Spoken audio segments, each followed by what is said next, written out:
দেশ ভয়াবহ দানবের হাত থেকে রক্ষা পেয়েছে, তবে এখনও ষড়যন্ত্র চলছে মন্তব্য করে গণতন্ত্র পুনরুদ্ধারে সবাইকে ঐক্যবদ্ধ থাকার আহ্বান জানিয়েছেন বিএনপি মহাসচিব মির্জা ফখরুল ইসলাম আলমগীর। সকালে এবি পার্টির প্রথম জাতীয় সম্মেলনে এই কথা জানান তিনি। সম্মেলনে দলের সভাপতি পদে নির্বাচিত হয়েছেন মুজিবুর রহমান মঞ্জু আর মহাসচিব ব্যারিস্টার আসাদুজ্জামান ফুয়াদ। তরিক ইসলামের রিপোর্ট।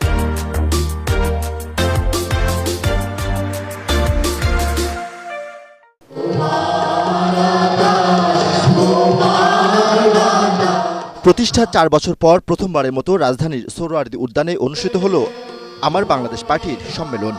সারা দেশ থেকে আসা প্রায় 1600 ডেলিগেট ও নেতাকর্মীদের উপস্থিতিতে ঘোষণা করা হয় দলের চেয়ারম্যান মুজিবুর রহমান মঞ্জু ও মহাসচিব ব্যারিস্টার আসাদুজ্জামান ফুয়াদ সহ 21 সদস্যের কমিটির। অনুষ্ঠানে গণতন্ত্রের পুনরুদ্ধারে দ্রুত সময়ের মধ্যে নির্বাচনী রোডম্যাপ ঘোষণার দাবি জানান সম্মেলনে অংশ নেয়া বিভিন্ন রাজনৈতিক দলের নেতারা। রাজনৈতিক সিদ্ধান্ত যদি ভুল হয়, কর্মপদ্ধতি যদি যথাযথভাবে বাস্তবায়ন করা না যায়, তাহলে অনেক বড় সম্ভাবনার মৃত্যু হয়। জনগণের সরকার করার আগ পর্যন্ত যেই আন্দোলন চলছে সেটা চলবে ইনশাআল্লাহ। এখনো পর্যন্ত একটি সঠিক রোডম্যাপ বা পরিকল্পনা আপনারা প্রকাশ করতে পারেন নাই। আনলিমিটেড কোনো কিছু ভালো না। সম্মেলনের প্রধান অতিথির বক্তব্যে মির্জা ফখরুল ইসলাম আলমগীর বলেন, এখনও ষড়যন্ত্র চলছে, সবাইকে ঐক্যবদ্ধভাবে থাকারও আহ্বান জানান তিনি।